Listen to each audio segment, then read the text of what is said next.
Bapak Ibu. Selamat pagi Bapak Ibu. Terima kasih untuk semangat paginya hari ini. Baik, tidak memperpanjang waktu, di sini saya diberi kesempatan untuk membuka kegiatan yang dilakukan oleh Bu Uli selaku guru penggerak.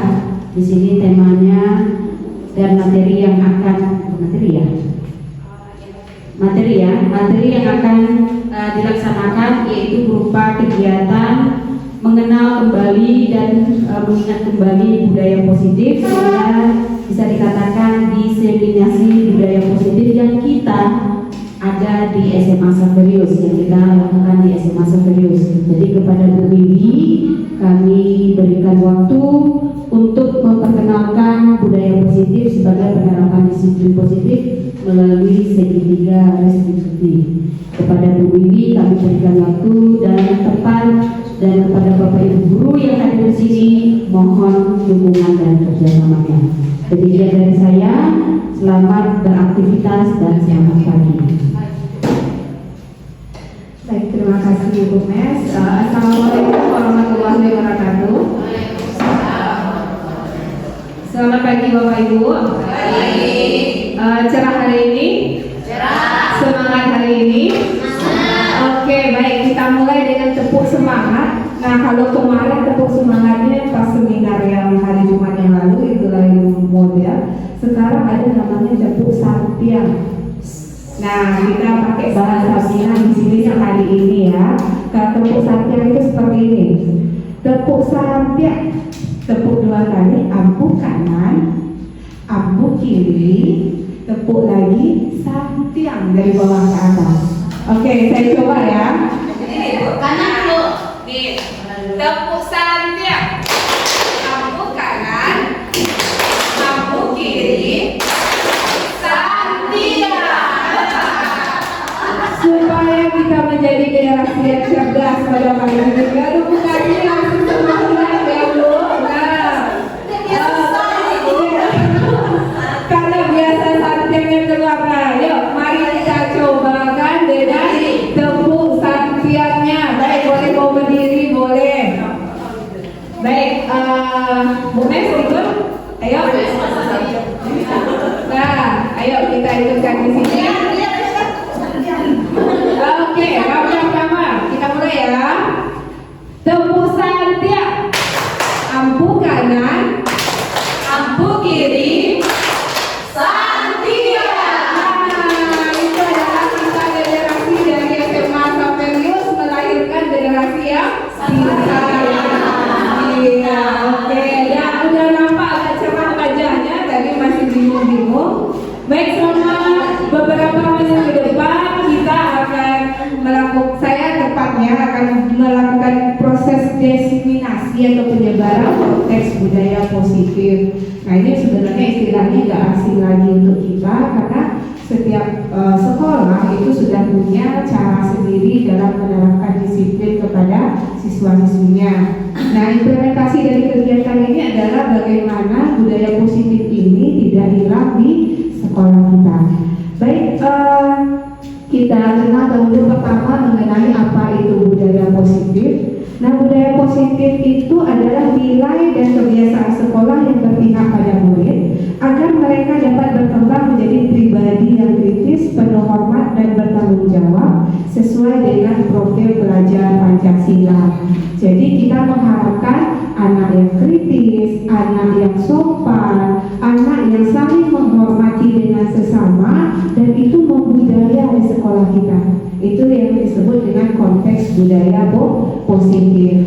Nah, saya lanjutkan konsep utama dari budaya positif. Yang pertama yang kita lihat nanti adalah perubahan paradigma belajar. Nah, apa yang akan tercipta jikalau kita menerapkan konteks budaya positif ini.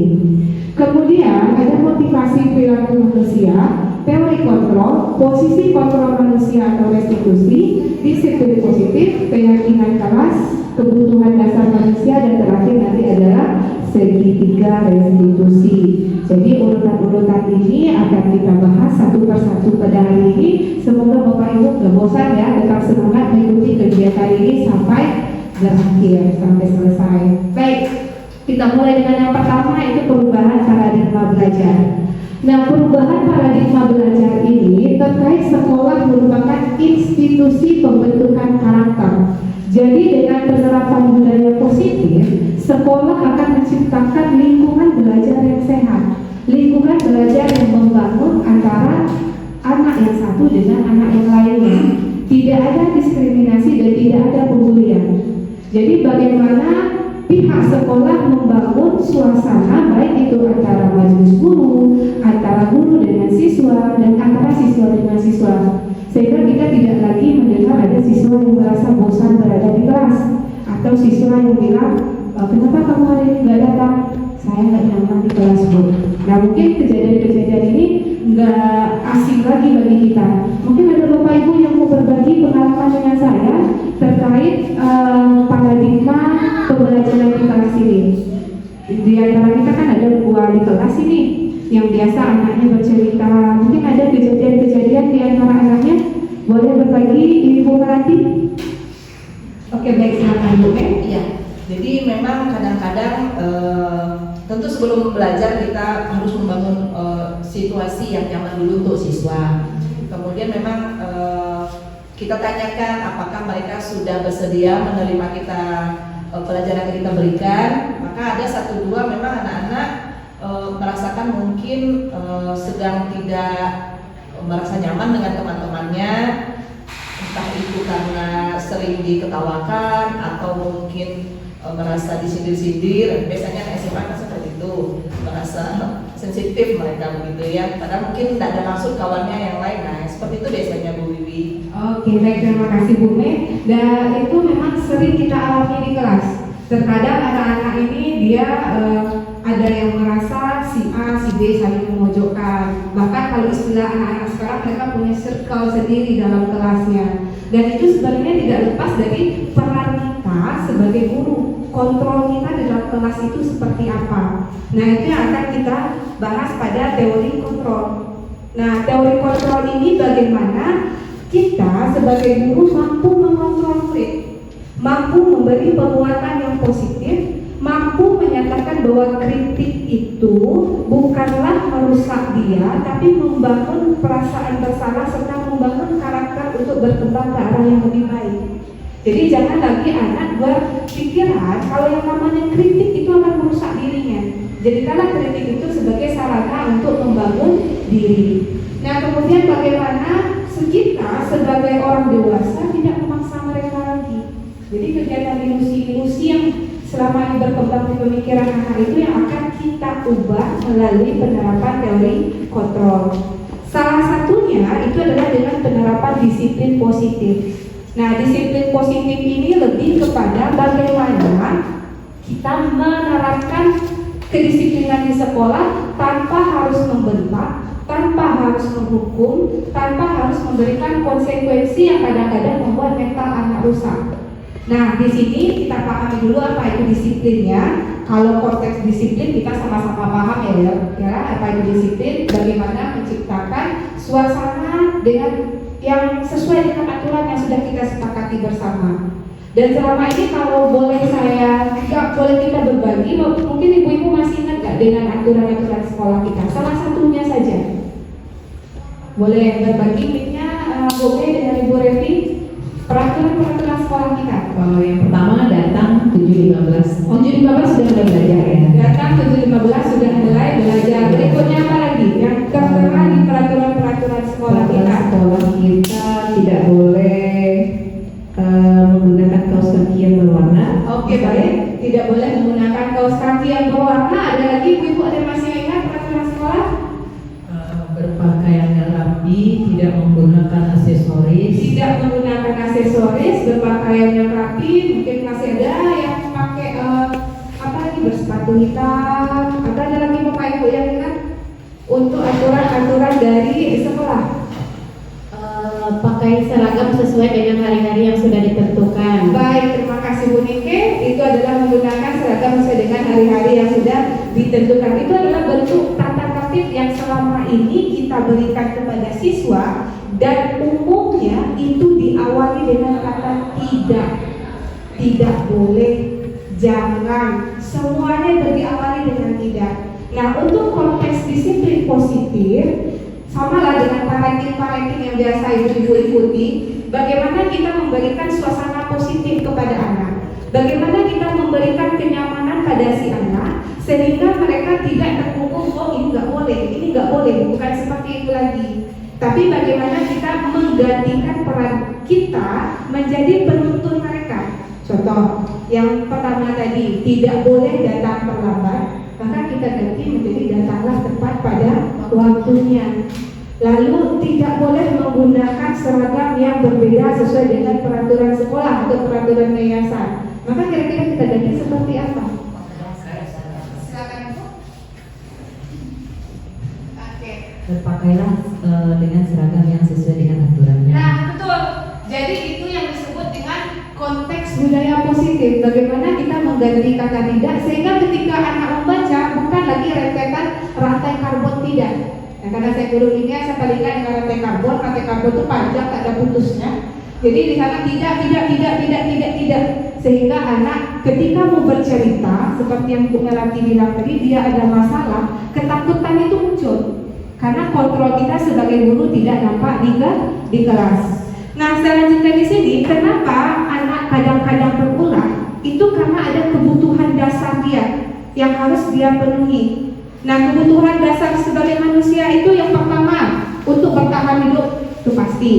Untuk bertahan hidup apapun akan kita usahakan. Kemudian kebutuhan akan cinta dan kasih sayang. Nah, ini jangan sampai tidak butuh kita. Berbahaya nih kalau sudah tidak ingin dicintai oleh orang lain.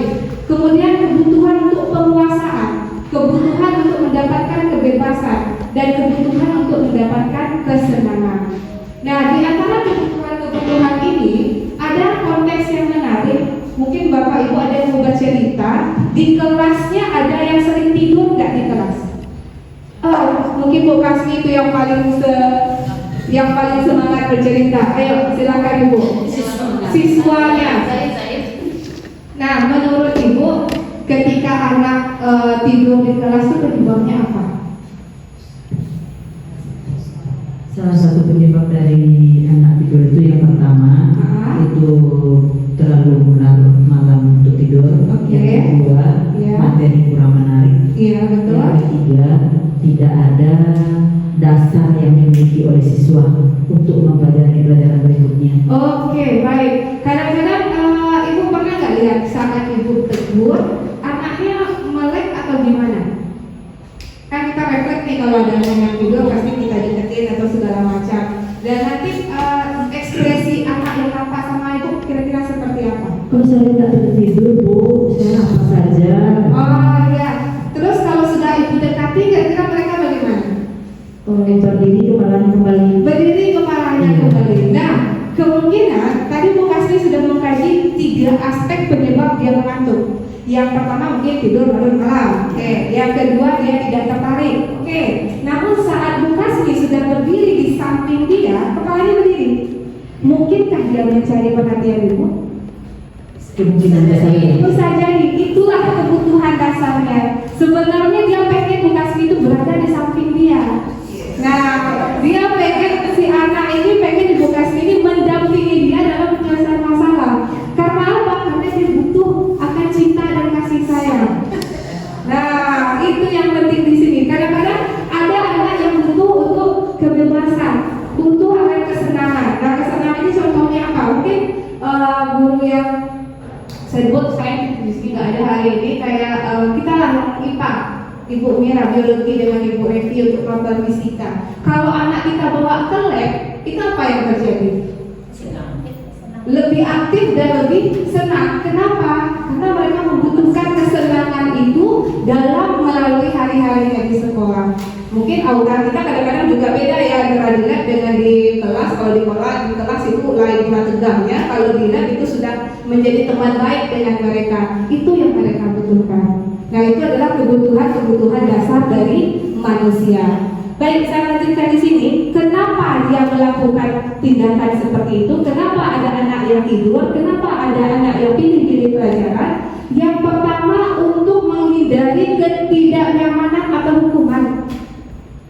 Nah, kadang-kadang kenapa dia bertingkah di depan kita, berusaha memenuhi kebutuhannya, sudahlah saya seperti ini saja supaya saya tidak dihukum. Sudahlah saya seperti ini saja supaya saya tidak dibully sama teman-teman di kelas. Itu jawabannya Kume. Kemudian yang kedua, untuk mendapatkan imbalan atau penghargaan dari orang lain. Nah, terkadang ada anak yang berusaha menonjolkan diri, tujuannya untuk apa? Oh, supaya disayang, saya dapat penghargaan, saya dapat imbalan yang sesuai. Dan satu lagi itu adalah untuk menjadi orang yang mereka inginkan dan menghargai diri sendiri. Nah, sekarang saya mau bawakan konteksnya, mumpung ada kepala sekolah kita di sini. Ibu-ibu datang ke sekolah, masuk ke dalam kelas tepat pada waktunya, motivasinya apa? Mana tahu kita dikasih reward sama kepala sekolah. Siapa yang mau berbagi? Coba Ibu Mega. Nah, saya paling sering melihat Ibu Mega pada pagi hari. Nah, kira-kira motivasinya apa? Ini enggak terkait dengan kita ya, ini enggak ada masalahnya, tapi memang mengkaji diri kita kenapa. Ayo Ibu. Motivasinya yang pertama, kita sudah menjadi seorang pendidik ya.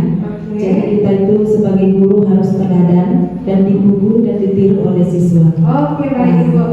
Jadi kita jangan bawakan ke dalam diri apa namanya itu, kalau guru itu harus tepat waktu atau sebelum waktunya, contohnya 7.15 itu kita harus sudah sampai di sekolah. Oke, baik. Karena Ibu beri tepuk tangan dulu untuk Ibu Mega yang tiap hari berjuang itu datang tepat pada waktunya untuk menjadi orang yang mereka inginkan dan menghargai dirinya sebagai seorang guru. Nah, kadang-kadang kita nggak luput loh dari keinginan untuk mendapatkan penghargaan. Pasti. Contohnya adalah dengan mendapatkan imbalan yang sesuai. Nah, terkadang kita terikat oleh aturan, dan terikat oleh aturan maka kita datang tepat waktu, kita mendapatkan fee yang sesuai. Nah, itu artinya kita sudah berusaha memenuhi kebutuhan diri untuk mendapatkan imbalan. Nah, baik, saya lanjutkan kembali. Nah, ini dia tadi untuk menghindari ketidaknyamanan penjelasannya. Nah, ini yang paling menarik, posisi kontrol kita sebagai seorang guru. Bagaimana kita menyelesaikan permasalahan anak buah laki tadi? Kita tidak boleh melupakan jati diri kita sebagai seorang guru. Nah, secara teoritis ada 5 posisi kontrol guru. Yang pertama itu adalah posisi penghukum. Nah, ini mungkin udah mikir saya masuk posisi yang mana ya. Kemudian yang kedua, posisi pembuat merasa bersalah.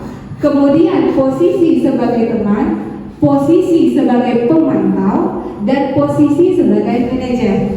Nah, di sini saya nggak mau mengasih lihat siapa orangnya, mungkin kita akan mengkaji diri kita masing-masing, termasuk saya nanti.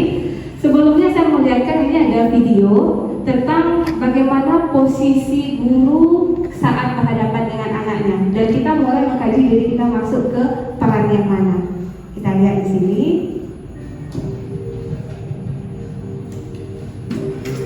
Kita nonton bersama dulu ya ibu-ibu. Oh, tidak, ini kita lihat dulu. Ini ada posisi guru, ini saya ambil dari YouTube Guru Bergerak. Kita lihat yang pertama. Naren, sini kamu. Selamat pagi Bu. Selalu terlambat. Kamu deh pasti terlambat. Maaf Bu, saya Apa? Apa coba? Alasan kamu apa lagi? Kapan sih kamu tidak terlambat? Malas sekali ya kamu jadi anak. saya Dasar pemalas. Gak kapok-kapok sih kamu. Sudah berapa kali terlambat? Sana, kamu keliling lapangan basket 2 kali. kenapa saya harus ke lapangan basket Bu? Kenapa?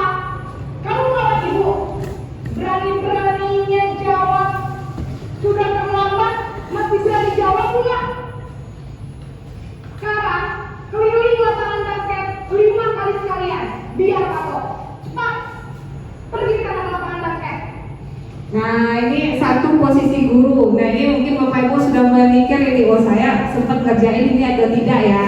Itu posisi yang pertama, posisi sebagai penghukum. Nah, untuk teorinya saya skip, saya lanjutkan dengan posisi berikutnya. Nah, ini masih sinaran juga. Nanti kita cari di sekolah kita siapa yang seperti ini.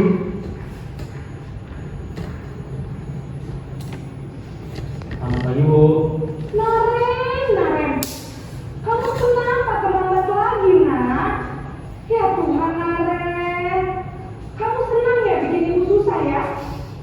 Kalau kamu terlambat lagi, nanti ibu yang ditegur bapak kepala sekolah, nak.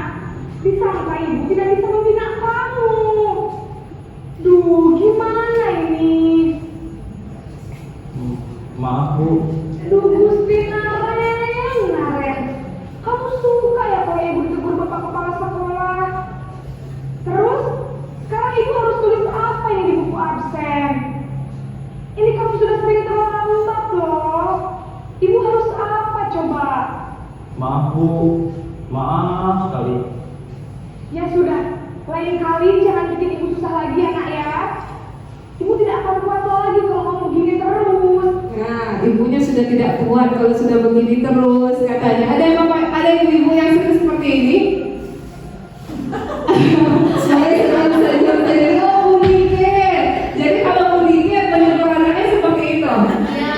Contohnya ibu, boleh diambil mic-nya Bu? Misalnya ini siapa yang menunjuk lagi di kaki sini? Kalau karena saya wali kelas ya Bu Wiwi. Betul. Jadi kan di kelas saya cukup beragam juga. Yang ini bisa saya bayangkan saya begitu sama Arya. Oh gitu, sama Arya. Karena sudah nggak mempan pakai peringatan apapun, dia tetap libur, dia tetap tidak peduli. Jadi saya bilang juga seperti itu, nanti kalau ada apa-apa ibu sudah nggak kuat lagi ya.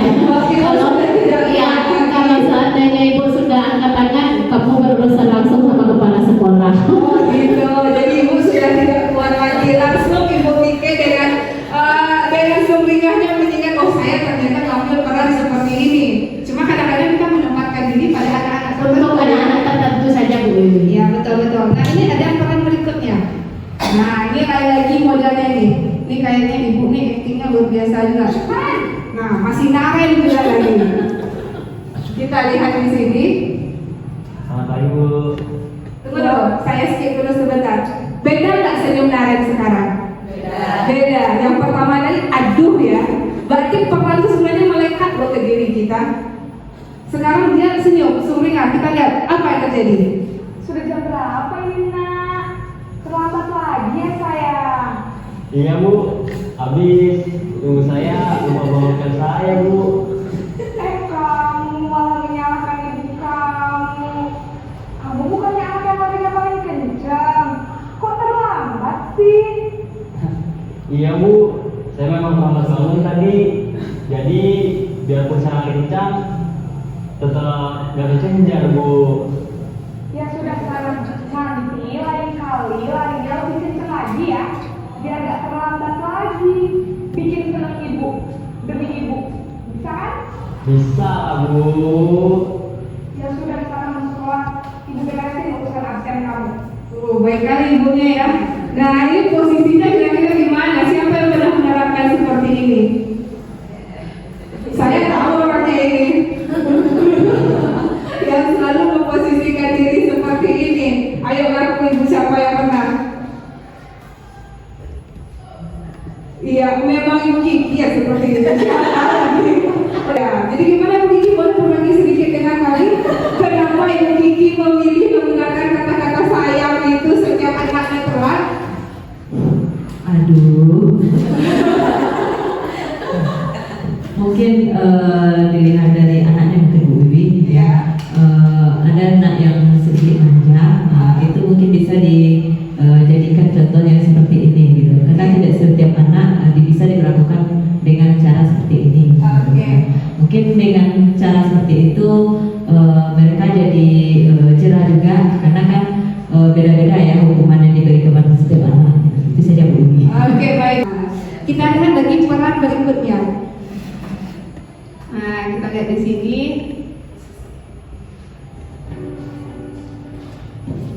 Nah, ini masih Naren juga.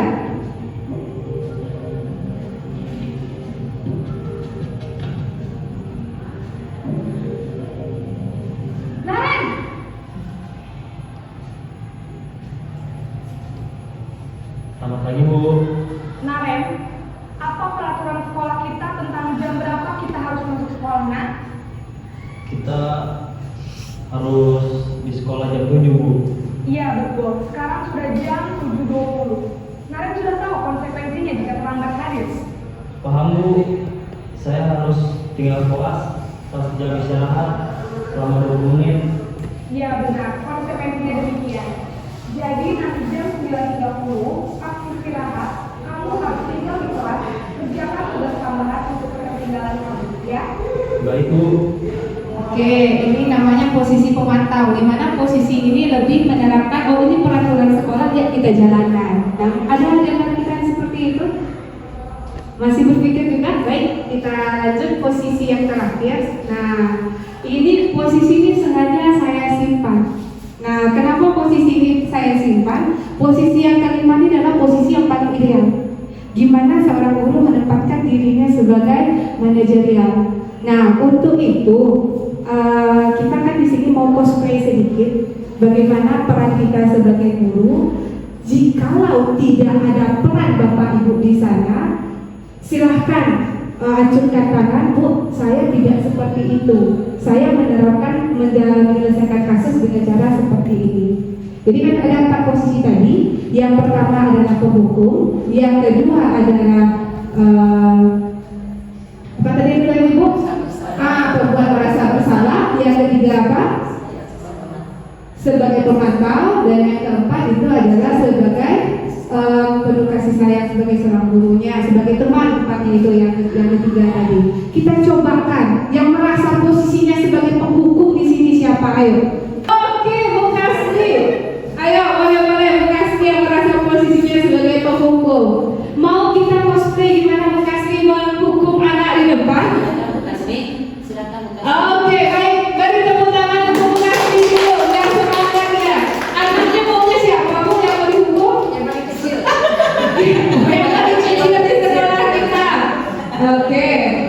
Ya, mari Bu Kiki kita sebagai anak. Bu Kiki mau. Ini kasusnya biasanya di kelas Bu Kasmi seperti apa? Sebagai apa Bu? Karena konsekuensinya di kelas sudah ada aturan sama saya, Iya. 5 menit paling lama terlambat di kelas masuk Oke. awal. Kalau sudah lebih dari 5 menit, Iya. itu 1 jam pelajaran harus berdiri atau duduk di lantai. Oke. Baik, kita cobakan dengan Ibu Kiki. Siswanya kami mau lihat posisinya kira-kira seperti apa. Ayo ibu-ibu kita saksikan. Terus Ibu, boleh saya masuk Bu? Kamu tahu di berapa masuk? Bu, saya kenal Bu.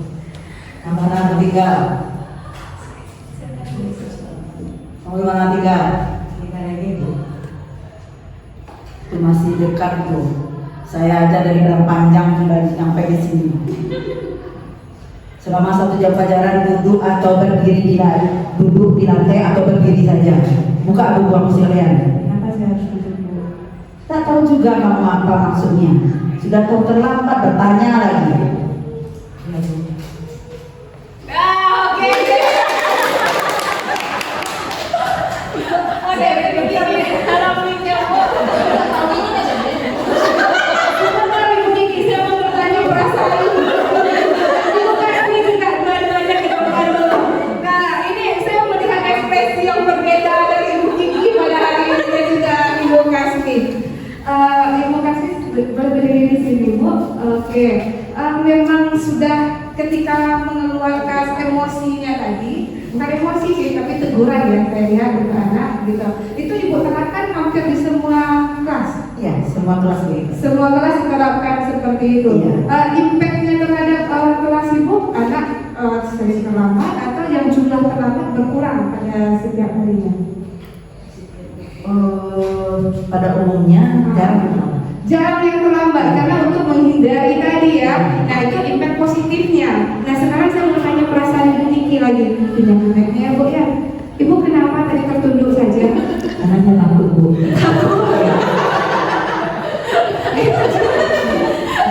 Ternyata dengan cosplay dengan rekan sejawat itu nampak lo takutnya gitu. Tapi ya mungkin karena apa ya Bu ya, beda suasana ya Bu ya. Dalam pembelajaran Bu Kasmi mungkin dengan aturannya seperti itu bisa membuat kita sedikit apa namanya taat terhadap peraturan dengan jerak untuk kedepannya. Oke, Karena melihat ibunya dengan aturan seperti itu kan anak-anak jadi merasa takut untuk selanjutnya. Oke, jangan takut lagi ya Bu ya. Lebih santai ya Bu ya. Tenang, tenang. Oke, terima kasih. Saya berdiri. Oke, terima kasih. Kita beri aplaus untuk Bu Kasmi dan Bu Kiki. Sebenarnya kan posisi kita menerapkan sebagai penghukum itu nggak ada salah benernya di sini. Tapi itu adalah bagaimana cara kita membangun menerapkan disiplin di kelas gitu. Itu dengan caranya Bu Kasmi. Walaupun saya tahu itu tanpa kita bisa pilih-pilih, Bu Kasmi itu adalah guru favorit ya dibanding yang lain. Itu pula yang saya herankan. Kalau tiap ada acara, setiap apapun momennya siapa guru idola, jawabannya selalu Bu Kasmi. Nah, ternyata ada sense of belonging-nya di balik kata-kata penghukuman tadi. Baik, terima kasih Bu Kasmi. Kemudian ada Bapak Ibu yang pahamnya lebih daripada itu. Selain dari penghukum, masih ada 3 orang lagi. Ada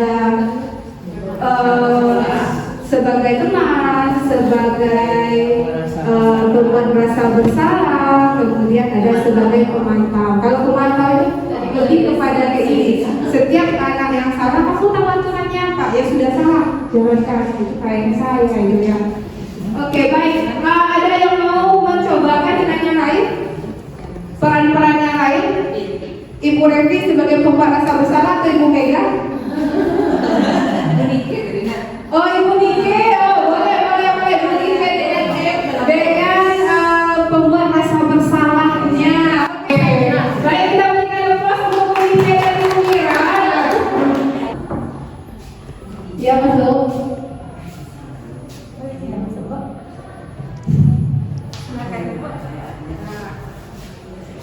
Dari mana kamu?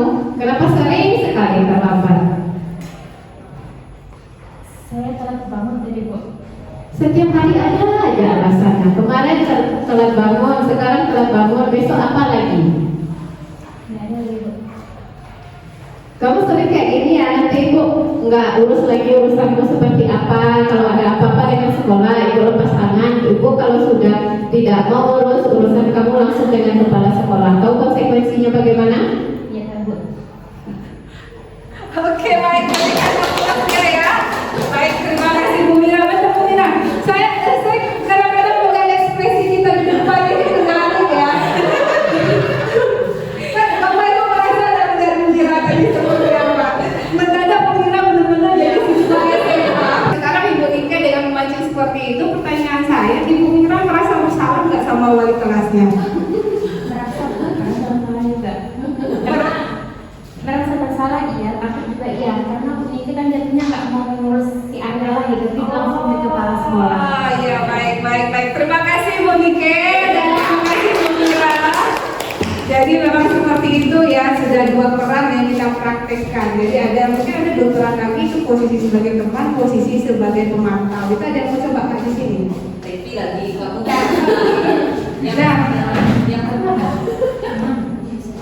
Nah, posisi sebagai teman atau pemantau itu kan bagaimana kita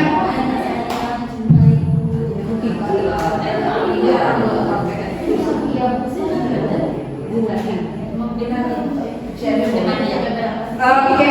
Oh, ada yang mau ambil peran apa? Oh, sebagai teman. Oke. Muridnya Bu Revi. Oke, baik, boleh semangat sekali Bu Ibu Ari. Oke. Bu Revi, coba kita lihat gimana ketampilannya di kelas. Tidur ya? Iya. Oke. Sedang tidur berarti.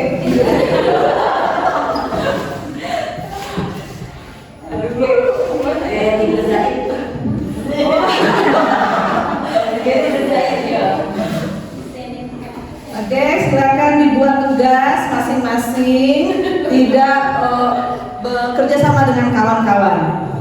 Ada yang tidur. Sayang Ibu, kenapa tidur?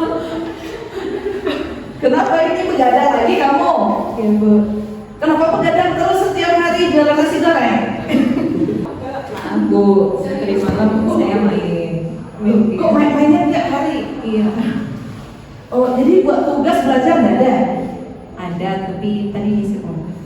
Aduh, besok-besok tidak boleh lagi seperti ini karena terganggu sekolahnya, ya kan? Nanti ibu suruh buat tugas, malah kamu tidak ngerjakan karena asik tidur. Gara-garanya buat game malam-malam atau main game sampai malam-malam. Oke, sayangku. Terima kasih. Terima kasih Bu Mel. Dari Allah kami ketemu nih. Terima kasih banyak Bu Mel. Nah, Ibu Rani, kamu enjoy sekali ditegur sama gurunya. Ibunya rasanya sayang gitu. Saya rasanya minta perhatian ibunya. Ibunya ditegur tuh berarti gurunya memberikan kasih sayang, perhatian sama saya. Ibu sayang sama muridnya. Saya pada dasarnya penyayang Bu. Iya, sama murid itu memang kan mereka tuh berangkat dari banyak background masing-masing begitu ya. Ada yang memang seperti kurang perhatian itu betul ya Bu. Di kelas memang kita temukan anak-anak yang seperti itu. Atau sama yang terlambat itu juga kadang-kadang suka supaya ditegur, supaya diberikan perhatian, memang mereka lakukan hal seperti itu supaya kelihatan sama gurunya. Oh begitu. Jadi makanya dengan Ya, memancing perhatian dulu. oh makanya jujur semuanya, nggak ada yang tutupin. Jadi benar-benar main game kayak gurunya semalam ini. Oke baik, terima kasih untuk Revi dan Bu Me. Itu ada sudah beberapa peran yang kita tampilkan. Ada yang merasa peran dirinya belum ditampilkan di sini. Oh ada, baik. Saya terharu juga nih kalau ada di bersama kita. Oke. Kalau saya mungkin cenderung sebagai pengontrol atau manajerial. Sebagai pengontrol atau manajerial. Oke, gimana kira-kira Ibu berperan seperti itu? Kan kita nggak kasih video ya. Jadi saya cuma kasih ada 5 judul, ada penghukum, ada coba rasa bersalah sebagai pengawas dan sebagai pemantau. Mungkin Ibu ya di sini merasa, oh saya belum cocok dengan peran yang tadi atau yang selama ini diterapkan belum mewakili Ibu. Nah kan kami sama-sama tidak tahu, boleh Ibu cobakan pada kami sekarang. Oke, baik, ada plus untuk kuliah ini baik modelnya. Ini mau ada siswanya satu Bu? Iya, mau ada siswanya. Oh, mau ada siswanya. Siapa ya? Oh, Iya. oh itu Kiki lagi. Oke, ini siswa semuanya yang mau sampai sepertinya. Oke. Jadi ini ya, misalnya Ceritanya gini Bu. Misalkan buku ini saya kasih hasil ulangannya. Terus ada di sini nilainya rendah, gitu kan? Jadi saya meminta buku ini apa solusinya nanti untuk menaikkan nilainya yang rendah ini. Gitu. Oh, berarti mau stepnya duduk atau gimana? Duduk. Oh, boleh silakan duduk di sana. Nah, Ibu Kiki di sini, ibunya di mana? Ibunya di sini juga boleh. di sini ada. Oke, baik. Apa Kiki? Saya tidak menghafal Bu semalam. Kenapa Kiki tidak menghafal? Apa akibatnya? Jadinya nilai saya rendah Bu. Menurut Kiki, bagaimana solusi agar Kiki mau nilainya lebih bagus? Ya mau lah Bu. Nah, bagaimana solusinya? Mungkin kalau besok-besok ini saya lebih belajar lagi Bu. Jadi Kiki mulai belajarnya kapan? Selain di sekolah nanti saya akan ulang lagi di rumah. Jadi Kiki akan mengulangi pelajaran di rumah kembali ya. Kamu berjanji kan Kiki untuk ulangan selanjutnya lebih tinggi nilainya? Insya Allah Bu. Bagus sekali, luar biasa Bapak Ibu. Oke, terima kasih Bu Ria dan Ibu Kiki. Nah, sengaja tidak terakhir ini tidak saya wawancarai karena ini adalah posisi yang paling ideal untuk diterapkan oleh kita sebagai guru, yaitu posisi sebagai manajerial, di mana kita mencoba menegur anak dengan cara kita membuat mereka menyadari kesalahannya, membuat mereka meyakini mereka salah, dan mereka juga ya berusaha menemukan solusinya. Nah, cara Ibu Ria ini itu disebut juga dengan penerapan segitiga restitusi. Jadi kita sebagai guru, misalnya tadi saya lihat bahwa nilainya yang dibagikan tadi itu luar biasa sekali rendahnya, mentalnya nggak kena. Jadi mentalnya nggak kena, kita tanyakan kenapa, bagaimana cara terbaik untuk dia yang akan merubah dirinya sendiri. Nah, hal-hal seperti ini dalam konteks segitiga restitusi, kita masuk ke materi sedikit ya Ibu-Ibu. Saya kembali ke materi dulu.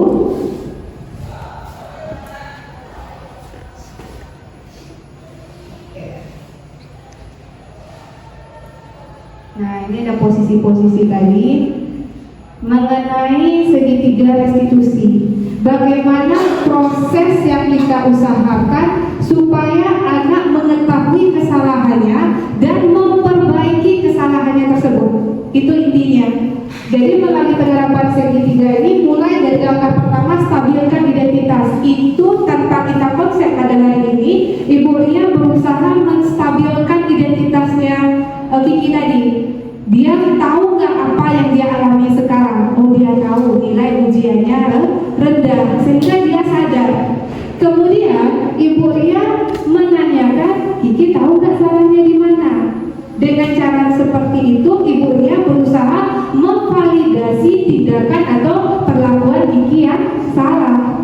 Kemudian menanyakan keyakinan, mau berubahnya kapan, mau belajarnya kapan, mau menerapkan ini kapan. Nah, ini cara kita menggagasnya supaya ayo berubah gitu, ayo perbaiki diri kamu, ayo menjadi pribadi yang lebih baik.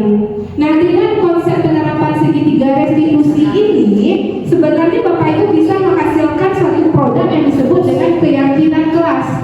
Nah, keyakinan kelas ini saya yakin kita semua sebenarnya sudah melaksanakan, terutama para wali kelas. Bahkan Kak wali kelasnya di guru magang saya rasa juga sudah menerapkan. Seperti aturan yang bukan sini tadi. Yang pertama, terlambat paling lama hanya 5 menit sebelum PBM beliau dimulai. Nah, itu kan kita bikin kontrak belajar atau aturan dengan anak. Cuma istilah aturan itu kan terkadang kesannya mengikat, kesannya keras, kesannya terlalu menghakimi anak. Maka kita ganti konsep dengan keyakinan. Nah, keyakinan ini kita rinci nilai apa yang akan dia peroleh nanti, nilai kebajikan apa yang akan dia peroleh jikalau dia kita terapkan. Contoh, peraturan bukas tadi saya suka itu 5 menit itu sudah waktu maksimal untuk seorang anak telah mengikuti kelas kita. Karena lebih dari itu materi kita sudah kemana-mana. Nah, kita menyampaikan ke anak, kita ubah dengan makna positif, datang belajar tepat pada waktunya dengan dispensasi keterlambatan 5 menit. Nah, di sini dan secara tidak langsung ibu-ibu sudah mengajarkan anak untuk disiplin secara tidak langsung. Nah, selain dari itu, misalnya kita bikin aturan tidak boleh makan di kelas. Nah, itu kan selama ini aturan kita seperti itu. Minimal kalau minum air putih boleh lah ya gitu. Nah, kalau untuk konteks makan di kelas, kita menekankan kepada anak boleh hanya minum air putih. Itu artinya kita mengajarkan anak untuk saling menghargai dan saling menghormati. Nah, sehingga nanti peraturan-peraturan kelas Bapak Ibu bisa diganti konsepnya menjadi keyakinan kelas dengan menerapkan konsep segitiga restitusi. Nah, itulah bagaimana penyebaran budaya positif untuk bisa kita terapkan di lingkungan SMA Samperius. Ada pertanyaan Bapak Ibu? Ibu-ibu ada yang mau ditanyakan? Karena di sini bapak-bapaknya nggak nampak. Ada yang mau ditanyakan tentang konteks budaya positif? Atau ada yang mau dibagi lagi, mau kita sharing bersama lagi? Cukup hari ini? Cukup. Boleh saya minta bantuan yang sedikit? Ada yang bisa menyimpulkan hari ini konteksnya seperti apa? Tentang budaya positif itu kira-kira apa yang bisa kita maknai di sini? Boleh saya minta Ibu latih lagi? Nah,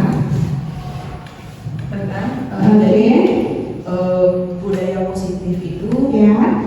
Memberikan memang kalau istilah anak sekarang itu positive vibe kan gitu ya. Oh, positive vibes itu. Di kelas, kemudian mereka berkembang menjadi keyakinan kelas, sehingga itu yang diterapkan tanpa adanya paksaan. Karena mereka penghuni kelas termasuk guru yang masuk pada saat itu yakin bahwa positive vibe tadi itu bisa menjadi hal yang memang baik untuk mereka. Tanpa mengikat, tanpa keterpaksaan. Oke, bagus sekali. Kita beri aplaus untuk Melati sebelum saya tutup. Boleh satu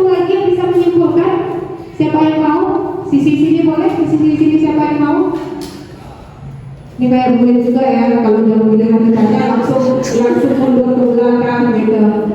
Ada ibu-ibu yang mau tentang konsep budaya positif? Oke, Ibu Ria lagi boleh. Silakan Ibu Ria. Terima kasih Bu Wiwi.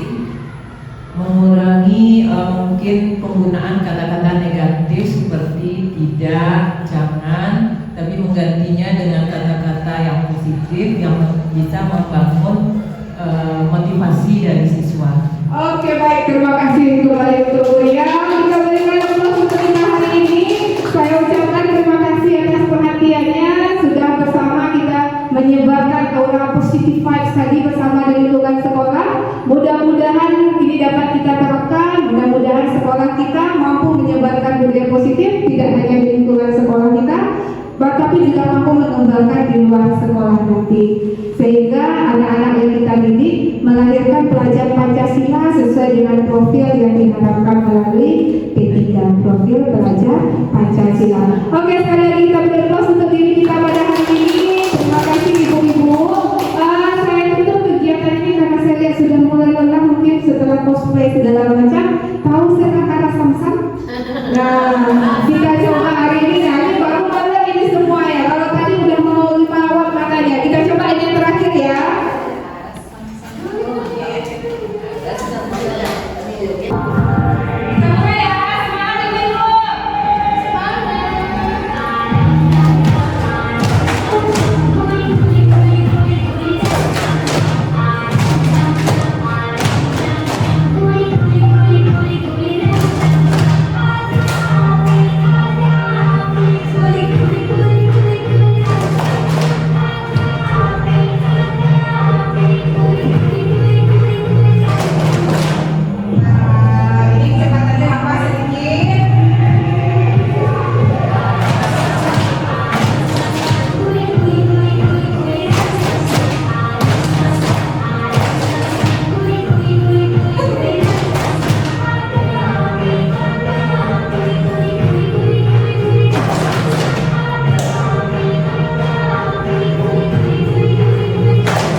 Baik Bapak Ibu semuanya, sampailah kita di penghujung acara ini. Pada kesempatan ini saya mewakili Ibu Mesriana selaku Wakil Kepala Sekolah, karena Ibu Mesriana dipanggil oleh Yayasan untuk mengikuti rapat di Yayasan. Baik Ibu Wiwi dan Ibu-Ibu semuanya, terima kasih kita ucapkan kepada Bu Wiwi yang telah memberikan masukan berupa diseminasi budaya positif di SMA Saperius. Semoga kegiatan ini bermanfaat khususnya untuk Bu Wiwi dan kita semua, dan kita di SMA ini dapat menyalurkan budaya-budaya positif kepada siswa-siswa kita semuanya. Kepada Bu Wiwi selamat dan terus berjuang dalam kegiatannya, dan kami menerima diseminasi yang lain selanjutnya agar kegiatan Bu Wiwi lancar sampai di akhirnya nanti. Terima kasih Bu Wiwi. Baik Bapak Ibu, kita tutup acara ini. Saya akhiri dengan selamat siang. Assalamualaikum warahmatullahi wabarakatuh.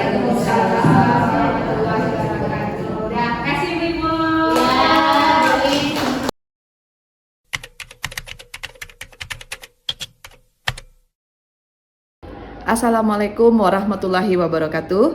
Perkenalkan, nama saya Ibu Melati Isran. Saya wakil kurikulum di SMA Xaverius Bukit Tinggi.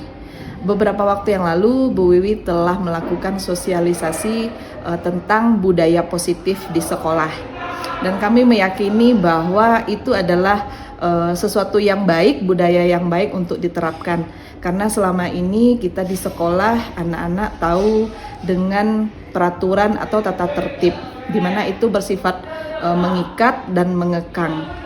Tetapi dengan sosialisasi yang diberikan oleh Ibu Wiwi, kita harus menyadari, yaitu pihak sekolah dan siswa harus menyadari bahwa keyakinan positif itu harus dibangun sehingga guru dan siswa yakin bahwa mereka membutuhkan keyakinan tersebut agar terbentuk budaya positif. Semoga kedepannya budaya positif ini bisa kita terapkan menjadi keyakinan positif untuk sekolah kita.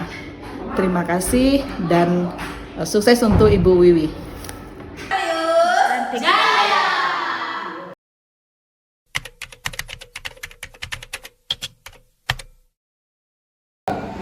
Baik, selamat pagi. Semangat sekali hari ini. Saya ulangi, selamat pagi. Oke, baik, terima kasih. Pada hari ini, sebelum kita memulai pembelajaran kimia, Ibu mau kita merevisi peraturan kelas yang sudah kita sepakati pada awal semester belajar kemarin. Nah, sengaja Ibu nempel di sana sebelum kita mulai PBM. Coba dibaca kembali peraturan kita apa saja. Boleh yang pertama Jessica apa? Tidak boleh datang terlambat. Tidak boleh datang terlambat. Kemudian yang kedua apa Dava? Tidak boleh makan di kelas. Tidak boleh makan di kelas. Berikutnya boleh Viola? Tugas harus dikumpul tepat waktu. Tugas harus dikumpul tepat pada waktunya. Berikutnya apa lagi? Deko nama ke belakang? Tahu. Apa itu? Yang keempat? Tidak boleh mengganggu teman selama PPM. Oke, tidak boleh mengganggu teman selama PPM. Kemudian yang kelima, siapa yang membaca? Dan memang apa dari sana? Jika libur harus disertai dengan alasan yang jelas. Jika libur harus disertai dengan alasan yang jelas. Kemudian yang terakhir ini tambahan dari Ibu ini, aturan ini akan kita evaluasi bersama setelah pelaksanaan PTS ganjil. Nah, karena sekarang kita baru 2 minggu lagi mengadakan PTS, kita revisi dari sekarang saja, mengingat, menimbang ada beberapa hal yang perlu kita ulang supaya keyakinan kelas atau peraturan kelas kita ini bisa berkembang ke arah yang lebih baik. Ini teman-teman apa semua ya? Oke, kita lihat di antara peraturan-peraturan ini ada nggak yang masih mau dipakai atau perlu kita perbaiki? Nah, supaya nanti nggak supaya tidak bertabrakan ide-idenya, saya minta silahkan kamu tuliskan aturan yang menurut kamu perlu kita tetap jalankan atau perlu kita revisi atau perlu kita lahirkan peraturan yang baru. Silahkan dibuat di stiker yang ada pada kamu semuanya. Silahkan ditempel dari atas ke bawah, itu rapi ya. Dari atas ke bawah. Dinda, tolong koordinir temannya, yang lain silakan bergantian ke depan. Oke, silakan Jessica, silakan Deko, Dava, Fadil, Iwan, dan juga Syah. Nah, oke.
makan permen di kelas tapi tidak berbunyi dan tidak permen bertangkai. Yang kedua, tidak boleh tidur di saat jam pelajaran berlangsung. Yang ketiga, tidak boleh terlambat. Yang keempat, tidak boleh makan di jam pelajaran. Tidak boleh main HP jam pelajaran. Yang kelima, boleh makan permen asalkan tidak makan snack. Yang keenam, tidak boleh memainkan HP saat PBM. Yang ketujuh, menunggu guru di dalam kelas saat pergantian waktu. Oke, tunggu dulu Linda, sebentar. Kamu sudah bacakan beberapa peraturan dari teman-teman yang umumnya diawali dengan kata tidak ya. Nah, peraturan kita kan selama ini selalu diawali dengan kata tidak. Hanya beberapa aturan yang tidak ada kata tidaknya. Nah, sekarang kita coba ubah peraturan tersebut menjadi kalimat yang bermakna positif. Sehingga kalau sudah aura awalnya positif, pelaksanaannya juga insya Allah positif. Nah, coba sekarang Linda baca kembali peraturan temannya, kita ubah menjadi peraturan yang positif. Yang pertama tadi apa?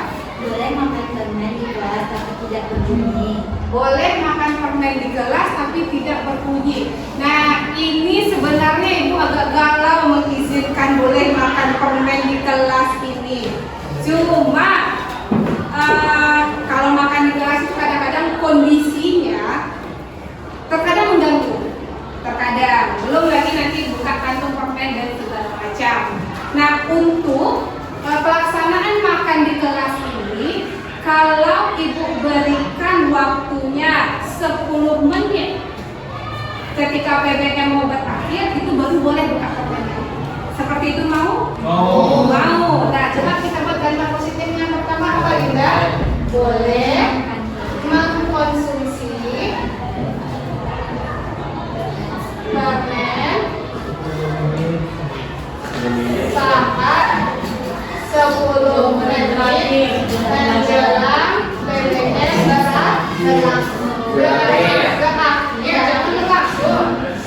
berakhir dengan catatan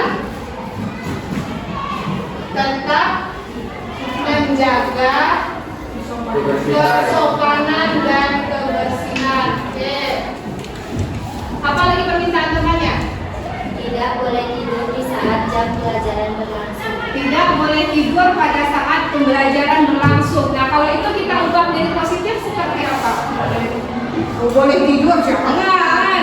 Nah, berarti kalau diubah jadi kalimat positif, kalian fokus saat proses pembelajaran. Yang kedua, fokus pada saat PBM berlangsung. Apa lagi? Tidak boleh terlambat. Tidak boleh terlambat. Nah, tidak boleh terlambat ini kita ganti dengan apa? Datang tepat waktu. Oke, terima kasih Linda. Datang tepat waktu. Masih ada keinginan temannya belum kita tuliskan? Tidak boleh memainkan HP. Tidak boleh memainkan HP. Berarti sudah masuk pada fokus pada pembelajaran saat kita belajar kimia di kelas. Oke, terima kasih Linda. Coba barisan yang di sana lagi. Siapa yang mau? Oh, ladies first lagi. Baik, Viola. Silakan dibaca harapan atau keinginan teman-temannya. Yang pertama, mengadakan ice breaking atau game yang menyenangkan, mulai dari singing, upacara bikin cermin, buatan sendiri. Apa? Oke, karena sudah masuk ke dalam upacara, teman-temannya pusing, jadi minta diajarkan ice breaking. Oke, lanjut. Yang kedua, menghargai teman dan guru saat PBM telah dimulai. Oke, bagus. Yang ketiga, boleh minum air putih dalam jam pelajaran berlangsung. Oke. Yang keempat, mengumpulkan tugas tepat waktu. Oke. Yang kelima, mengadakan ice breaking setiap setelah jam pelajaran hampir habis. Boleh tanya orangnya positif semua ya, yang teman-teman luar biasa. Sampai tidak benar. Jadi yang pertama adalah saya baca masih ingat mengumpulkan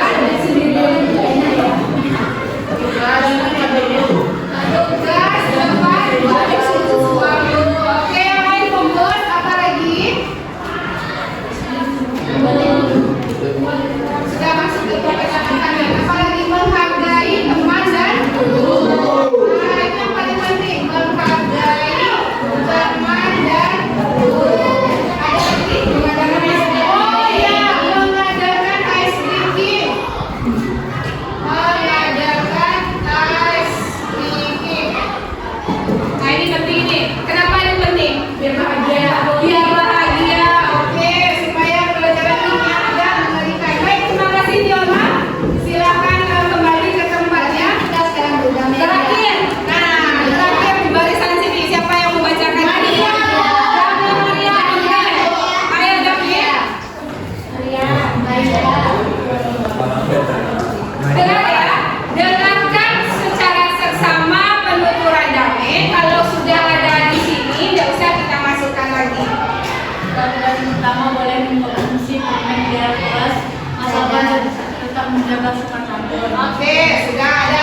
Dalam beberapa kali pertemuan dalam seminggu, jangan hanya materi, juga ada praktikum ke laboratorium agar tidak bosan dan mengerti suasana. Oke, itu sudah dijalankan itu praktikum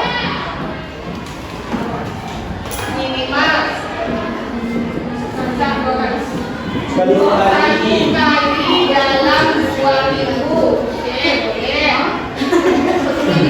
Nah, kalau seminggu nggak jalan materi bonus. Jika ada yang makan di kelas harus mentraktir apa yang dimakan. Oke, jika ada yang ketahuan makan di kelas harus mentraktir temannya. Berarti nggak masuk permen ya? Nah, berarti kita ada konsekuensinya kalau ada yang mengkonsumsi makanan di luar permen dan air mineral, konsekuensinya adalah traktir teman satu kelas. Oke, boleh. Nanti saya tambahkan di sini. Tolong misalkan ini dengan catatan tetap menjaga kesopanan dan kebersihan. Jika melanggar bagaimana nak? Teman ditraktir satu kelas yang milik biaya. Ada lagi Dami? Habis? Berjalan tugas pada waktu. Saya mengumpulkan tugas tepat waktu. Boleh main HP saat 15 menit jam pelajaran habis. Boleh main HP saat 15 menit. Aduh, rasanya sudah masuk speaking saja lah ya. Kalau main handphone itu baiknya kita kurangi dulu karena itu akan membuat konsentrasi kamu. Iya. Baik, terima kasih Dami. Baik, berdasarkan revisi peraturan kelas, kalimat positif dari peraturan kelas yang sudah kamu jabarkan di sini, kita akan mengkaji lagi nilai-nilai kebajikan apa yang kita peroleh jikalau kita melaksanakannya. Nah, sekarang di antara kamu meminta kira-kira nilai apa saja yang ada dari poin 1 sampai 8. Sopan santun. Ada sopan santun. Apa lagi nih? Yang kedua, tanggung jawab boleh. Apa lagi? Disiplin. Apa lagi? Disiplin, bahagia. Baik. Apa lagi? Mandiri. Oke. Yang kelima mandiri. Yang keenam menghargai. Ada lagi? Nah, jadi tujuan kita membuat peraturan-peraturan seperti ini supaya kamu nanti lahir sebagai pribadi yang memiliki nilai-nilai seperti ini. Ada nilai sopan santun, ada nilai tanggung jawab, nilai disiplin, nilai kemandirian, dan nilai menghargai. Nah, bahagia ini sebenarnya nggak masuk pada nilainya, tapi tujuan akhir yang akan kita peroleh jikalau kita menjalankan nilai ini. Paham di sini kan? Nah, peraturan-peraturan ini yang sudah kita ubah menjadi kalimat positif, selama ini kan kamu kenal istilahnya sebagai peraturan PBM di kelas atau peraturan kelas. Nah, sekarang karena ini kita sepakati bersama, kita yakin untuk dijalankan dan kita yakin untuk melaksanakannya, maka ini disebut juga sebagai keyakinan kelas. Nah, catatan dari keyakinan kelas ini syaratnya satu, kita sama-sama yakin, sama-sama siap untuk menjalankannya, karena itu berdasarkan dorongan dari diri kita, bukan karena terpaksa, bukan karena takut dengan ibunya, bukan takut dengan hukumannya, tapi kamu sadar bahwa saya butuh ini untuk membentuk pribadi yang lebih baik. Kedepannya ini harus kamu sepakati, harus kita jalankan bersama supaya kita mencapai nilai-nilai ini dalam kehidupan. Paham maksud ibu? Nah, untuk sekretaris kelas, siapa sekretarisnya? Ada Putri Nur dan ada Dinda. Saya minta tolong direvisi kembali peraturan kelas yang lama. Nanti kita tempel lagi di sini supaya kita tidak lupa. Paham? Kita sepakat bersama hari ini? Oke. Kami yang kelas sendiri.